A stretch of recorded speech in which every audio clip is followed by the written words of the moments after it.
Hi, this is Tom Schuman, and welcome to Music Conversations on Jazz. Back in the year 2007, my friend Wade Erickson and I produced 10 of these, and I thought it would be nice to re-release them. So sit back and listen to our Conversations on Jazz. Welcome to Music Conversations on Jazz with your host Tom Schuman of Spyro Gyra. Tom's guest for this week is jazz guitarist Steve Oliver. This music conversation took place backstage before a concert that Steve Oliver appeared with Spyro Gyra. Tom and Steve's music collaboration began with Steve's 2004 release 3D, with Tom Schuman acting as the co-producer with Steve, as well as providing keyboard on various tracks. With the incredible success of songs such as Chips and Salsa and Magic World, Tom returned to support Steve with his 2006 release Radiant. And as you'll hear in this music conversation, Tom and Steve are at it again in production on Steve's next release for Koch Records. Hey folks, this is Tom Schuman. I'm backstage with Steve Oliver, and we're getting ready to play a gig together. What an amazing thing. This hasn't happened in how long? It's in Sacramento, I think. Yeah. Was it Sacramento? Yeah, and it was here. I think it was in Fresno. I think it was here. So it was an outdoor. It was an outdoor event, the Bastille.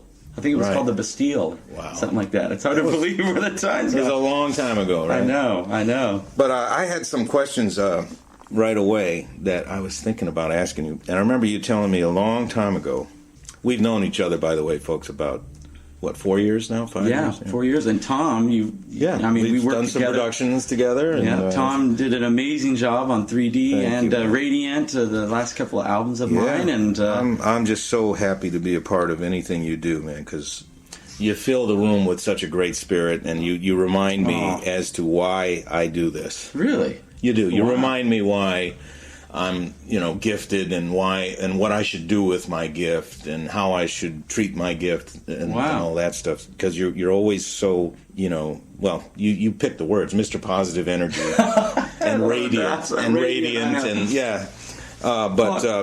you've got 4 solo records now. Yeah. You got First Light. Yeah, First View. First View, Positive Energy, 3D, Radiant. Radiant, yeah. And you've been doing this for now, 10 years or something. Yeah. And your family, you're the only one in your family who's got musical abilities. Yeah, isn't that wild? I know, no one in my family plays a thing, So that kind of makes me think, well, gee, you were on your own from the beginning. Completely, yeah. I mean, you really didn't get any kind of support from your brother or your father or anything like that. Yeah. It was funny. I think my parents thought I was going to... it was a phase. They always thought, this music thing will just end, when I was in 5th grade. Did you get the feeling they were hoping it would end? Sometimes I wondered.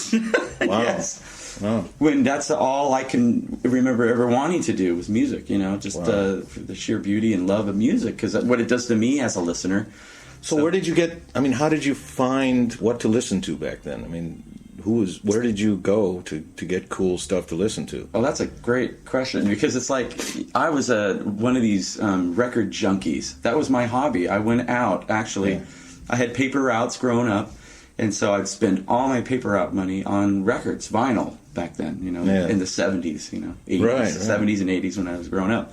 And that was my hobby. Every day after school, I'd go to the record store and get the new releases. And then friends started turning me on. It almost became like a club, like a club thing at this. It was called Rasputin Records. I'll never forget it. And, it's a record store I just fell in love with. I went through every section, like the jazz section and the rock section, the pop, the world music. And this is in Pleasanton, California? This was actually, I grew up in, town. I was born in Walnut Creek, California, and then lived in Pleasant Hill, Concord. It's kind of the East Bay. It's about 45 minutes out of San Francisco, more east of San Francisco. Great place for art and music. Yes. Yeah.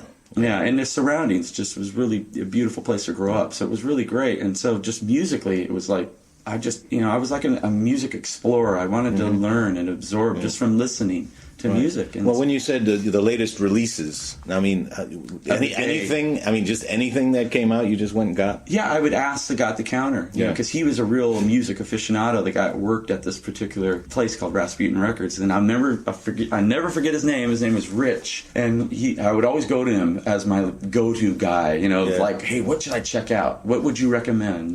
To listen to? Check out the new blah blah blah. So I'd go, okay, kind of tentatively, but I was open for it, because I was open for anything musically. So, Rich, if you're out there listening, man, you're getting your props today. Yeah, Rich at Rasputin Records back in the early '80s. Yeah, right. It's probably still there.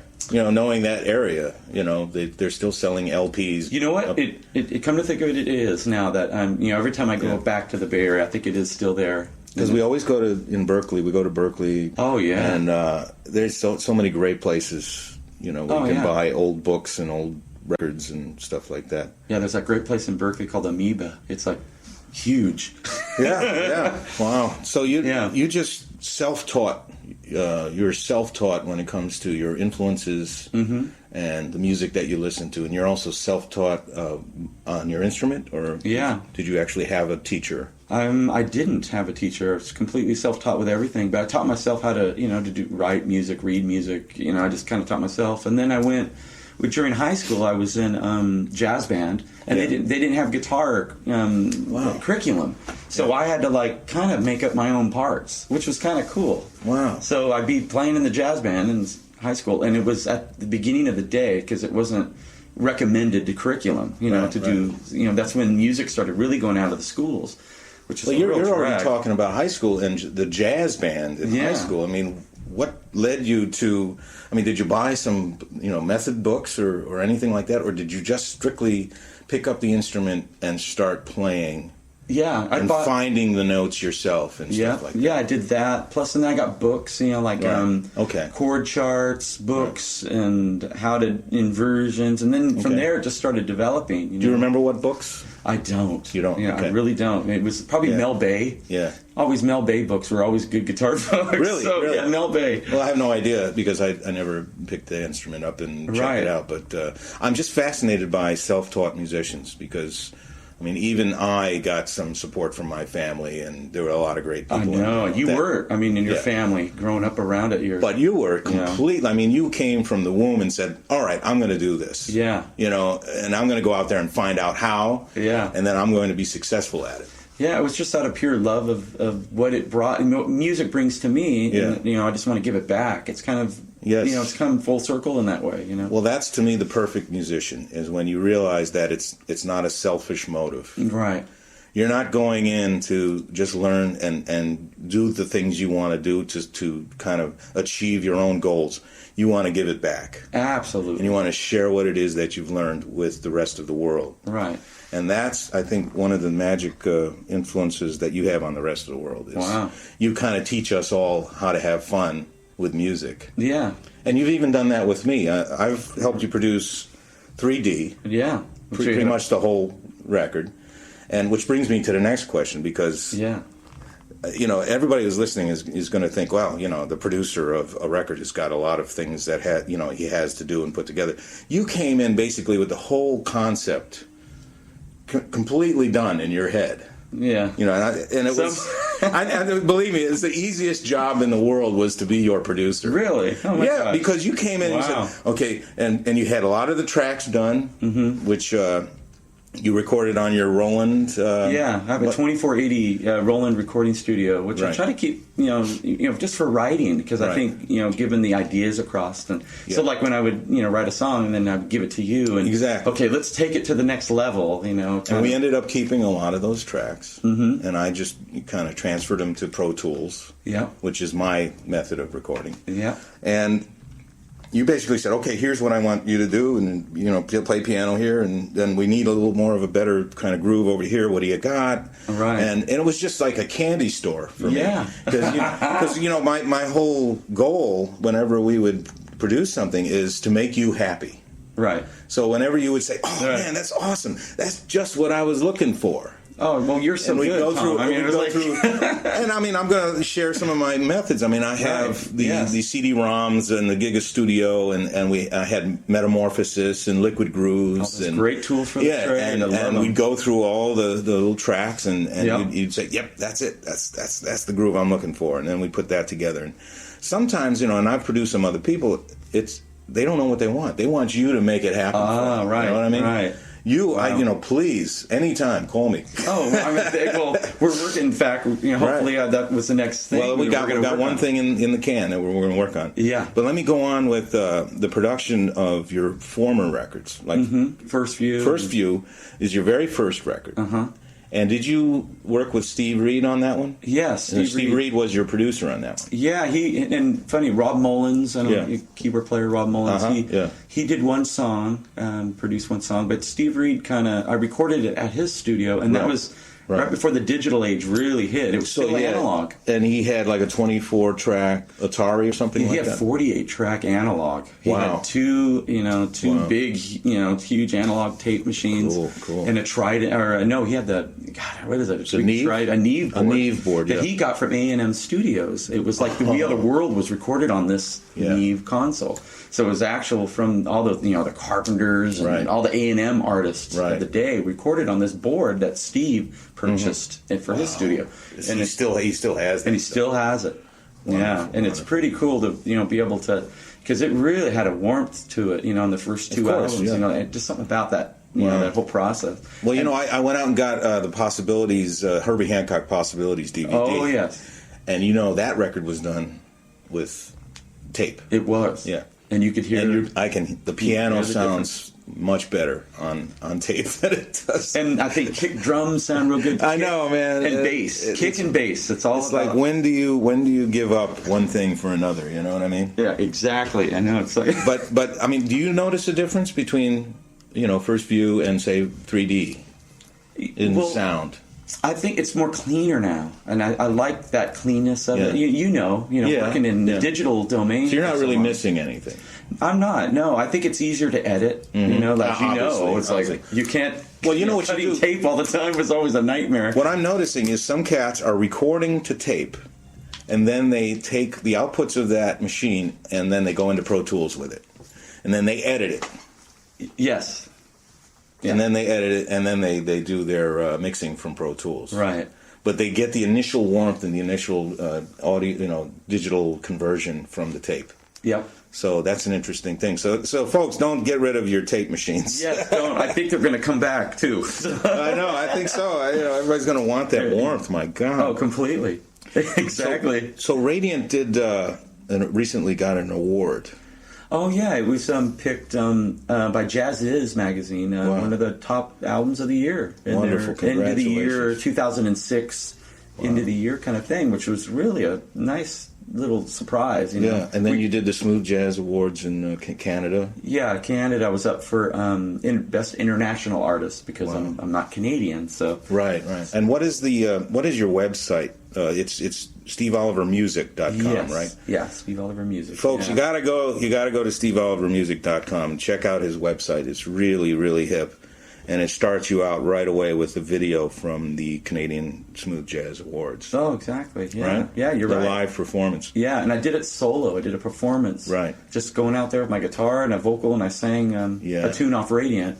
And which brings me to another concept, is that ability to go out in front of an audience by yourself. And to, with all the pressures that's involved in performing, when you have a bunch of people around you, it's like at least you can share that pressure. Right. But and me as an artist, I'm like almost incapable of doing that right now. I'm like so self-conscious, But no, I'm serious. I just want to know where do you get your, I guess we're going to get religious about this, but where do you get that confidence? It's just an amazing undertaking when you go out in front of an audience. It's out of sheer love, and you want to share it. It's really, for me, it's that simple. It's wow.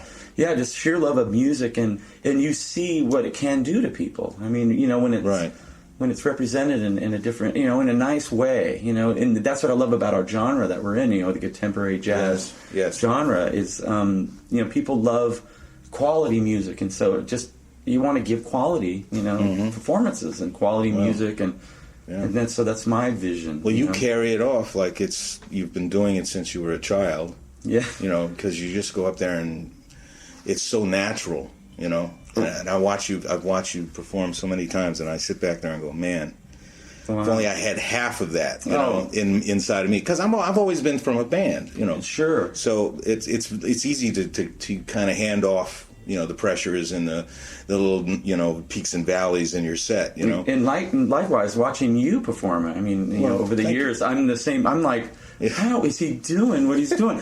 Tom is like doing 18 parts, you know, at once, and you're like, it's like ballet. Yeah, well, I know it's like I'm more impressed with what you do. And what is like the longest show that you've done completely solo?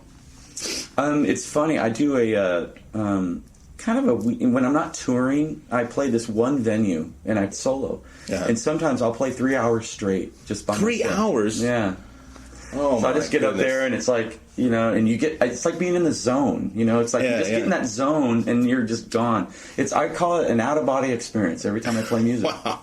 And I really feel that way. I feel music brings you closer to God. It brings you closer to the afterlife. It really does. Yeah. I mean, I get transfixed. I don't even know where I'm at. And then as soon as we're done playing, it's like, oh, we're back to reality. Right, you know, it's right. So it's a wonderful escape. It's like you. I mean, when you play, I mean, is that how you feel too when you're playing? Yeah, I am still kind of aware of what I'm doing while I'm doing it because I have so much to think about. Sure. With keyboards and with, you know, changing sounds as I go along with the set and everything. But, I think what I'm going to try to accomplish eventually is to do what you do and go out there and do a solo piano concert or something like that. Oh, absolutely. But getting back You're amazing. You should be. Getting back to you again, which I'm trying to keep this. I'm trying to keep this all about you, Hey, ladies and gentlemen, it's a love fest. I'm really happy just to see Tom right now. This is great because, you know, likewise. And we've shared a lot of great times creating music together. Yeah. But you are so prolific. I mean, you write on a constant. To me, I think you get up in the morning and say, I got to write a tune today. I mean, is that true? I mean, do you wake up and you get inspirations for new songs every day? Yeah, it's continuing. It's funny. Right before we left in California, you know, we're in California right now. Yeah. So right before we left to drive to Fresno for this show that we're at, we're backstage actually right now. Yeah. And I heard a tune, and I told my wife who was driving with me. I said, I'm hearing this song. I'm hearing an idea. Can we wait just 5 minutes before we have to leave, you know, for a 4-hour drive? So I did. I just turned on my recording real quick and acoustic guitar and vocal mic and just strummed in the melody and idea. And so it's there when you get home. So I won't forget it. So a lot of times, it is. Songs just come. Do you have anything that you carry with you that might be like a little thing like this? I know that we're recording on right now. I should. I know it's a great tool. Yeah, and you know how it is. A lot of times when you're on the road, I mean, you're trying to bring the least amount of stuff. You know. Well, these days the airlines make it real difficult. They do. Yeah. Yeah, and exactly. And it's funny. You said a quote that I've never forgotten about. About what we do. You know, playing music, and we're like peace warriors. You know, that's how I. That's how I view what we do. We're out there just giving peace. The world, especially when you're traveling all over the world and you're representing the United States of America. Right. You know, I like to think that we are the ones who are really trying to keep the peace. Yeah. And really trying to spread love. Exactly. To all the countries of the world. Absolutely. And which brings me to another question. I mean, you are working on some international, besides Canada, right? Are you guys working on trying to go somewhere else? Yeah. Yeah, we're trying to get over to Europe and more in Japan and Australia. The Japanese will just love you to death, man. Oh, I got to tell you. I mean, I'm not going to single them out. Obviously, everybody is going to really enjoy what you do, but they will you'll become a big star. Wow. I can guarantee it. Oh man, we're definitely gearing towards that because we're going to be doing a DVD and this year we're going to film that and try to get The new Blue Note in Tokyo is really nice. That's what I've heard. Yeah, I think you could definitely do something there. I love that. Just going to Japan would just be incredible. I did play Taiwan. You did? Yeah, and back in high school, actually, when I was doing a tour with a singing and dancing troupe.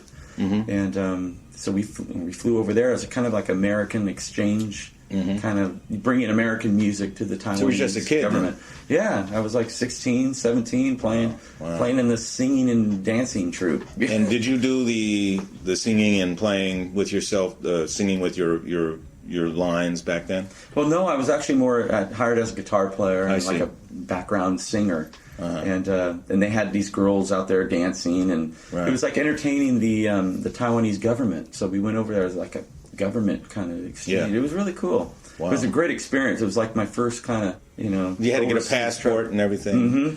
You still have a passport, right? Absolutely, yeah. Because we go to Canada all the time, right? So. And you need one now, don't you? Yeah, absolutely, yeah. I didn't even realize that. Because I'm from Buffalo, and I used to go over the Peace Bridge all the time, and no problem. I know. Now it's like, jeez. Where's the passport, please? You can't pass go.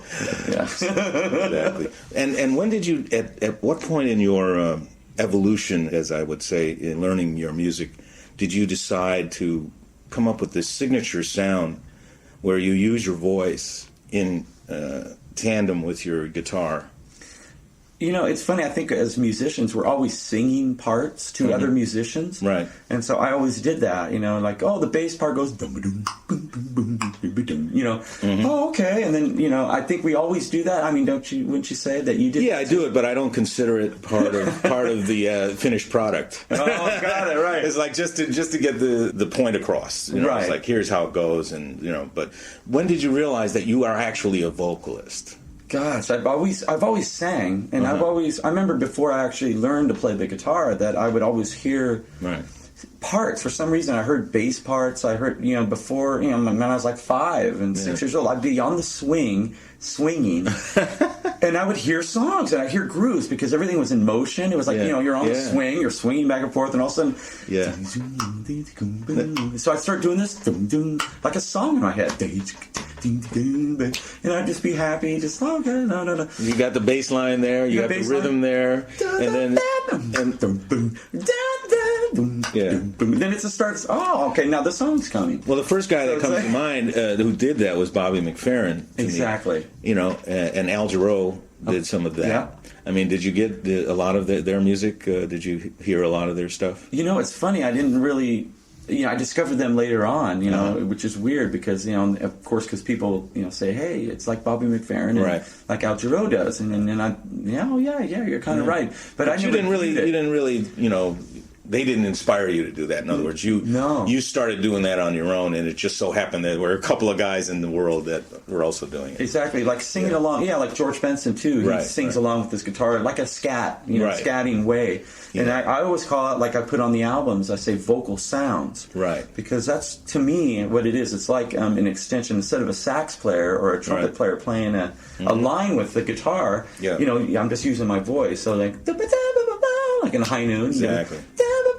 Along with the guitar, and it just kind of created this kind of sound, Well, here's a great time to play High Noon. Yeah, right.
Well, can I share with you my favorite cut on 3D? Oh, please. Radiant Dreams. Is that you did that song with me on Radiant? It's on Radiant. It's on Radiant, but yeah. I thought it was on 3D. No. Oh yeah, that's right. I'm Radiant. sorry. No. Sorry. I gotta do my research. No. You got so many tunes. I know. But man, that thing just really. I mean, every time I listen to it, it creates. I start welling up. Really.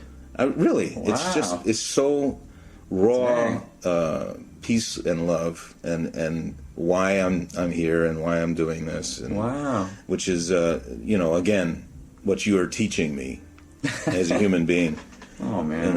Reiterating why we do music and why we experience this beautiful gift. Yeah. And share it with the world. Nice. And that song, I swear to God, folks, we're going to have to listen to it.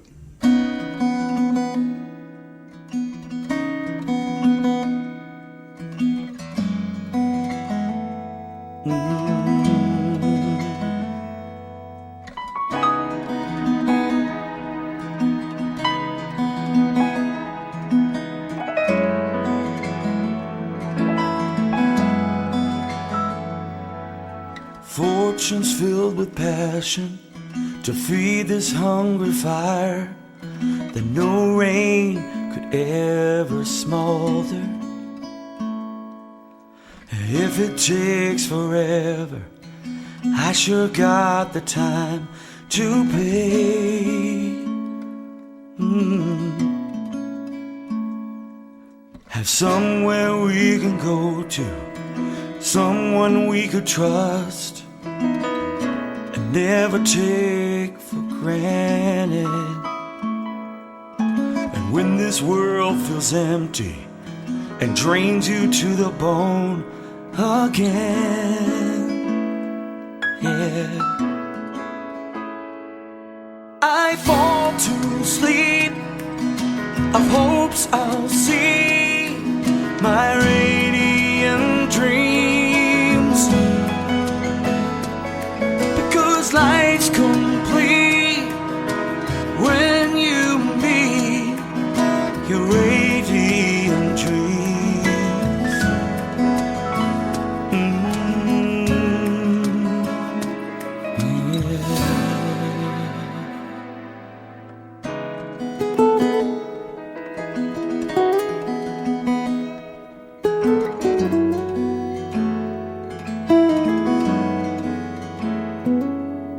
Standing by the wayside, feeling pretty lost, with every door closed for maintenance. And with this key you're turning, a chance to see it all again. Yeah, I fall to sleep of hopes I'll see my radiant dreams, because life's complete when you meet radiant dreams, because I fall to sleep of hopes I'll see my radiant dreams, because life's complete when you meet radiant dreams.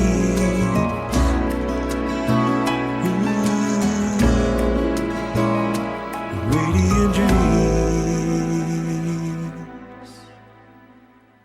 Yeah.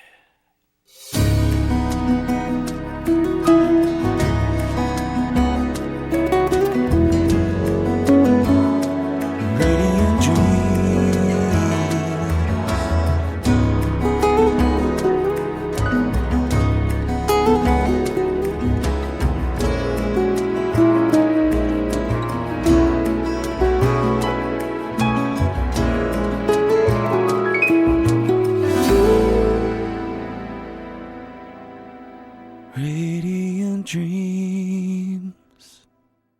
remember when we recorded Radiant Dreams, we were, I went to Tom's house in Vegas. Is it, Sure, yeah. Vegas, yeah. Tom moved from Don't give the address, though. Yeah, I won't give the address. But Tom has created this beautiful studio where it's just incredible. And you were at the very first month that I actually lived there. I remember when we were recording 3D, you were not unpacked. There was boxes everywhere. And you were, the first thing you set up was a studio so we could work. And I was like calling Tom all the time going, Tom, you ready? Well, can we start working? But it was really, the first thing that happened when I moved to Las Vegas is you called me and asked me to help you produce that. And that, and me and Yvonne went, yes! Oh, man. This is the right move. Yes. Already a cat from California is coming over here to produce a record. And, and I'm so proud of what we ended up with. Absolutely. I learned so much.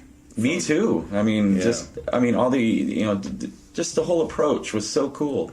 And you were so kind to let me stay. But, I'm starting to realize that after all the years I've been in this business, and being in studios and being around producers and working with other writers and stuff like that, it's really getting down to the vibes that we get in the room that we're creating in. Right. And the love that we feel in our environment when we're creating our music. Oh, yeah. And if you can, and I think the future is perfect now for this, because everybody is getting their home studio together. Mm-hmm. Everybody is getting a pretty darn good setup where they can come up with the idea, go downstairs and record the basic, loop or whatever, and play the raw material over that loop. Exactly. And by the end of the day, practically, you'll have something that you could actually release on a CD. Yeah. And didn't we do that with that John Lennon tribute? We did. The Imagine tune. Yes. Yeah, Imagine, like you were talking about, we need to do something other than my own material. Right. We should do one, a cover tune. And it was like, and it was weird. We were just there, and it was spontaneous. And we did that in one day. Yes, I remember. And we were listening to the mix at the end of the night going, it's done. I can't believe it. I was like, oh my gosh. It was like incredible how we built it, and you built the track. It was so cool how it started out with solo guitar, and then it just... Whoa. Why don't we just listen to it? Oh, that's perfect. I love it. We'll reminisce. Let's listen to it again. And wait a minute, before we do that, what record is this off of? This is off 3D. This is off 3D, okay. The cover of Imagine by Steve Oliver.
Wow. Dang. What a great memory that is. That's incredible. You know, going in and just like having an idea, and you said, well, you know, I used to kind of do this live at a concert, you know, just me and a guitar, and I went through my loops, you know, and you found a really cool loop that you liked, and I totally remember that. Yeah, and it's, you know, it's just I can't wait to get started on the next project, which is kind of already in my hard drive right now, and I forget the name of the cut that you sent me, but Life Goes On. Explain the concept of this next record.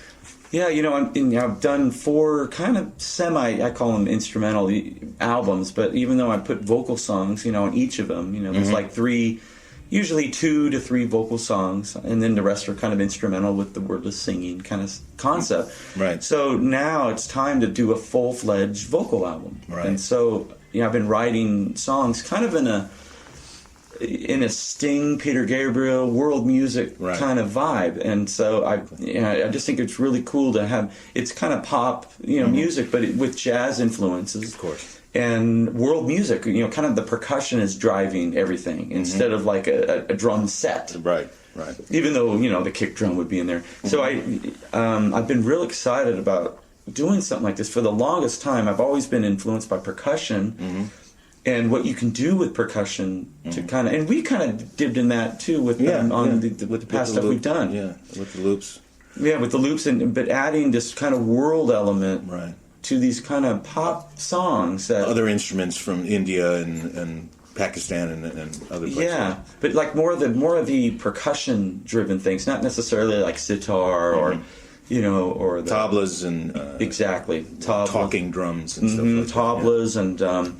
Doumbeks and djembes and African drums, and I'm just something about that is real earthy to me. Yes, and something about and I just like to have that concept with these kind of pop songs, but have this undertone of that you know, African tribal kind of sound. And it's a trance kind of music, you know, when you get that kind of a percussion groove going. Oh yeah, and from beginning to end, it just kind of goes through like a vector.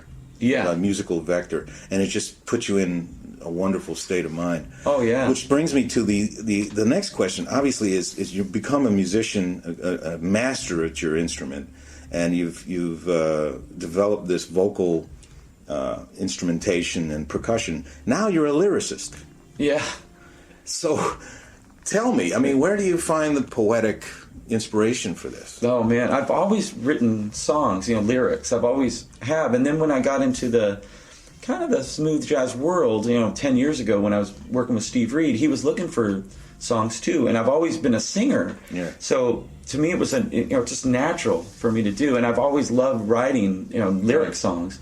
But I love instrumental music, so I've been in this kind of weird kind of you know, flux. You know, I love doing both. You know, why can't we do both? So it's always been nothing stopping you. Right, There's exactly. nothing stopping you, bro. And so a lot of times lyrics. I've been really starting to get into the lyrical content. You know, even more now that I'm kind of writing a whole new lyric album.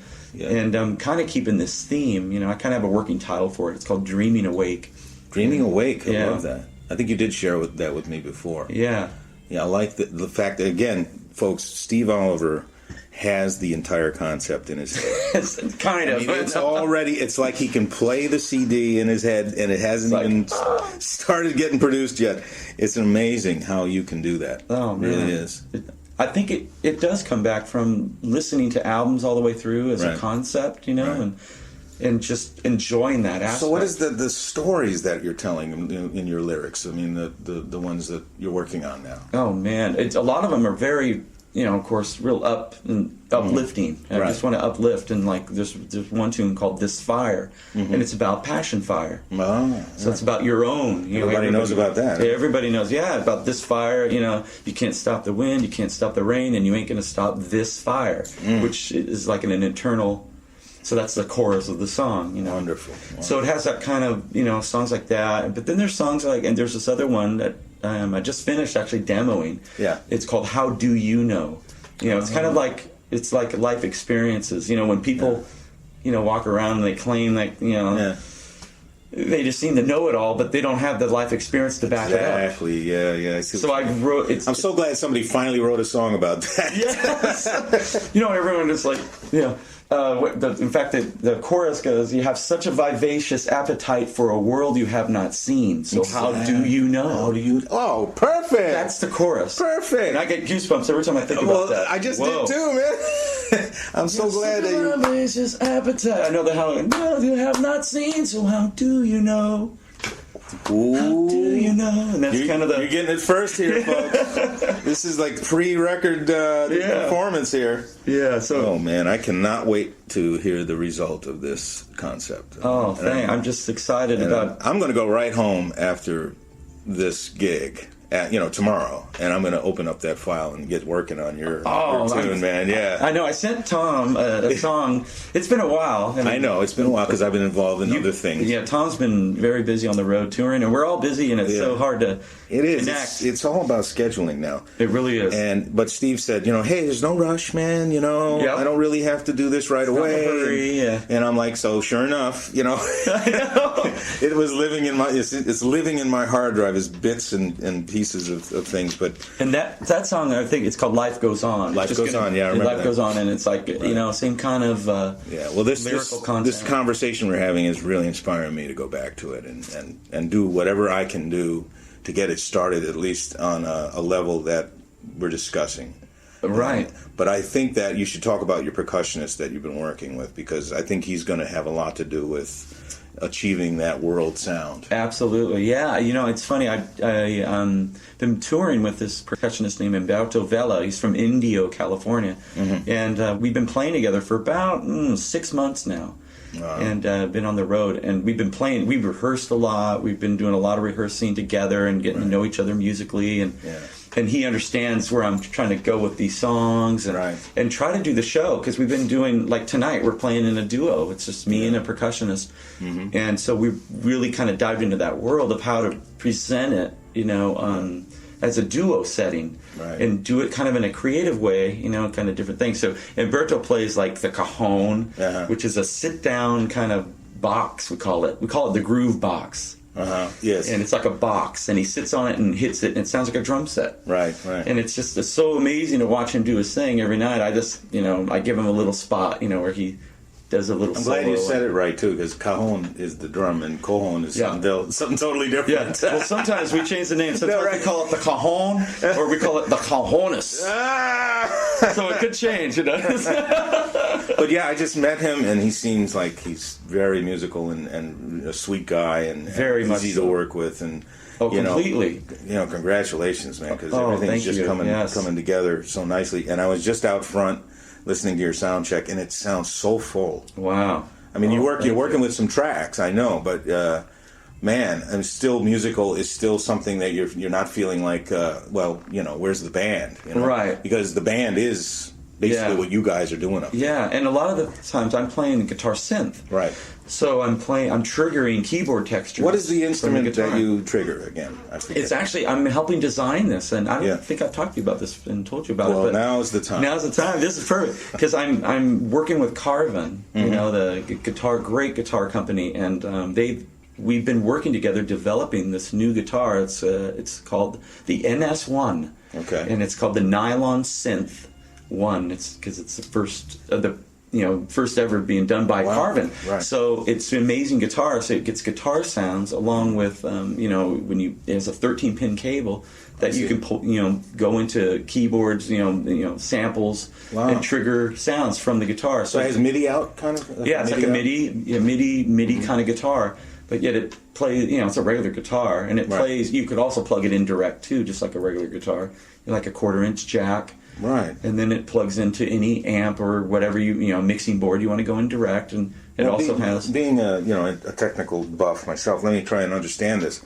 The guitar itself has synth sounds in it? No, the guitar doesn't. It plays like a regular guitar, like you plug electric guitar into an amp. Right. And, the guitar would work. So it's a nylon string, semi-acoustic? Mm-hmm. It's actually a hollow body? It's a little hollowed out. It's real thin. Right.